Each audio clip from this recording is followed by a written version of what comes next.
This is the Stick in the Mud podcast, episode 2. Today, we'll be talking about the different types of muds.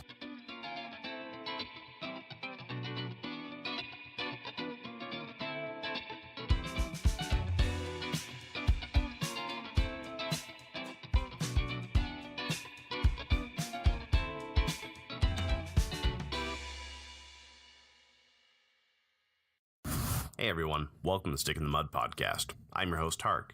If this is your first time listening, I'd like to say thanks for tuning in.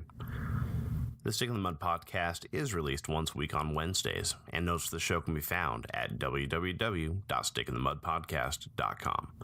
You can find us on iTunes as Stick in the Mud Podcast, and even follow us on Twitter at Stick in the Mud Podcast. All of the links are in the show notes, so let's go ahead and talk about muds. So, last episode, we covered what a mud is in the history of muds. Talking about just why they got popular, that sort of thing. Well, today, I want to talk about the actual different types of muds. Now, muds, just like today's MMOs, are a varied lot. But you can kind of break them down, I would say, into about, 3 basic categories. You've got PvE games, or player versus environment. You have PvP games, which are player versus player. And then you've also got, RP only games. So first off, let's talk about PvE games. So PvE games are really similar, if you think about it, to World of Warcraft. If you're playing on a PvE server. In general, players are going to go out, fight monsters, kill them, take their stuff, then come back to town, either, upgrade their gear with what they found, sell it to a shopkeeper for some coins, get themselves healed up, and then go back right out into the world to do it all over again. Now, the purpose of this is to, again, get gear, and usually as well to gain experience points, which will level up your character. Just like in MMOs, leveling up grants you more skills, better stats, hit points, mana, that sort of thing. And overall can be used kind of as a measure of your character's, raw power, for lack of a better way to put it. Now, in the mud community, PvE muds are also referred to as hack and slash, which, kind of hails from its Dungeons and Dragons, style game origins, where typically for a lot of players, the whole goal was to go down into the dungeon, hack and slash on the monsters, then come back up with their awesome new loot and, their packs overflowing with gold. Now, I'd say that by far, hack and slash muds, are the most common mud out there. There's quite a few different styles or code bases that make up hack and slash muds, and a lot of the times, they kind of borrow from one another. One's derived from another, adds extra features that the previous one, didn't have in it, but they all have the common denominator of being, hack and slash. Now, next up, you've got your PvP muds. Now, PvP muds are, kind of exactly like what they sound. They're very much focused on player versus player, testing your skills against another person, as opposed to a chunk of code written by a programmer. The joys of player versus player, just like in any game, when you play against people as opposed to bots, are that, people are unpredictable. They might have some new strategy that they're trying out that you've never seen before. You've got no idea how to counter. Now, of course, this does hold true until the one ultimate and awesome build is found for each class or, each set of skills or however the game has it organized. In general, constantly changing, evolving, improving, and, just challenge is on your mind, then typically PvP muds are the way to go. Now, the third type of muds are, RP muds, that are focused on role-playing.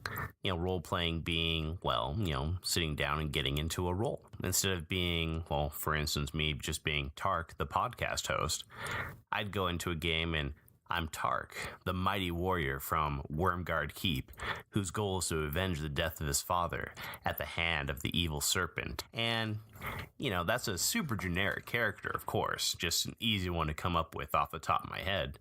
But, the whole point of an RP mud is to get into that character. So instead of, viewing the world as, just a game to go out, kill things, take their stuff, and come back, Instead, you're, taking on that character. And, there's a lot of fun to be found in that. One way I like to think of it is, it's a lot like, being on an improv stage or, being on an episode of, say, well, I don't want to say Who's Line because there's, more comedic sketches and whatnot, but it's that same sort of deal. Just very much an on the fly, interacting with other people from the point of view of your character. And, the fun part about that is it really allows you to get into the, that old kid, make-believe feeling where instead of sitting there going, oh, yeah, no, cool, I'm going out and killing goblins again. Instead, it's something along the lines of thinking, as the character and kind of inside to yourself, oh, no, the goblin army is attacking again. Well, Tark, myself, me, I need to get out there and help stop the onslaught of goblins before they overrun my hometown. And so it gives motivation behind the actions of your character other than just amassing power in a game system. Now, the interesting thing with RP games is typically, the more role-play dedicated games are not going to be running on, a MUD per se. Most role-playing games tend to be mushes, muxes, muses, or any of the, Mu Star or MU Star tend to be the MU asterisk or Mu asterisk, umbrella of games. The difference between, Mus and MUDs usually is that players are actually able to build, kind of on the fly using the scripting language of a mush or a Mu. The advantage of that being instead of, just kind of a static world that changes when the admins update something, you end up with a much more dynamic, grid to play on because, players can be constantly adding, subtracting, rooms, environments, NPCs, with them, it's pretty much the sky's the limit as far as, what's available in the game. And for the moment, I'm going to go ahead and avoid, specific game recommendations for the various genres. That's something that I do plan to get into later on in future episodes of the podcast. But, usually if you go onto reddit.com/r/mud, you can kind of see the MVP, I guess, recommendations in pretty much every thread where someone asks about, hey, I'm new to MUDs. Where should I go to play? And hey, if you want to, you can go on there and ask, hey, I'm new to MUDs. I want to go and I want to play in a sci-fi universe that's hack and slash dedicated. And, in general, people are going to be able to steer you towards, something along those lines.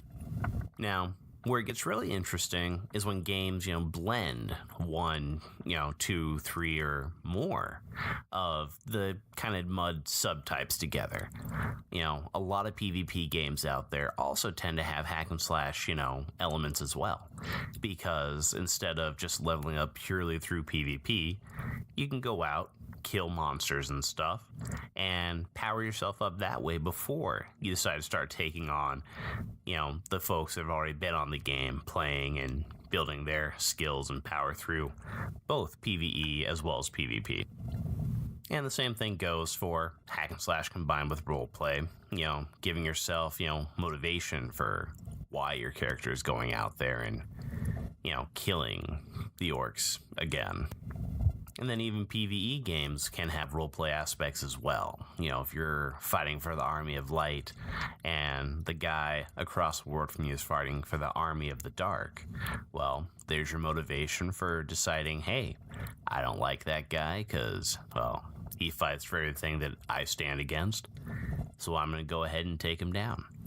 And say you're a cunning rogue instead of a noble paladin, well, you might be a bit more sneaky in your tactics than, an Agent of the Light, ought to be. Where it gets really interesting, though, is when games, manage to combine all three and do all three categories well. So, in a nutshell, that's the different types of MUDs. So we're going to go ahead and call it, quits on the podcast today here. I'd like to thank Opie over at funcity.org for being the sponsor of the podcast, taking care of hosting, and really just shouldering, everything as far as, getting this thing up and running goes beyond providing the content. I'd also like to thank Sean Phillips for providing the intro and outro tracks to the podcast. His YouTube channel is linked in the show notes, and, I really think you should give him a listen and leave him a couple of comments if you like his music. And, of course, just like every other podcast out there, if you want to go ahead and comment on the show on our website or leave a review in iTunes, that'd be great, and I'd appreciate it. The more, reviews and whatnot we get, the sooner we get out there a little bit bigger, and the sooner we might be seeing some fresh blood coming on into the mud scene. So thanks again for listening, and have fun out there killing goblins.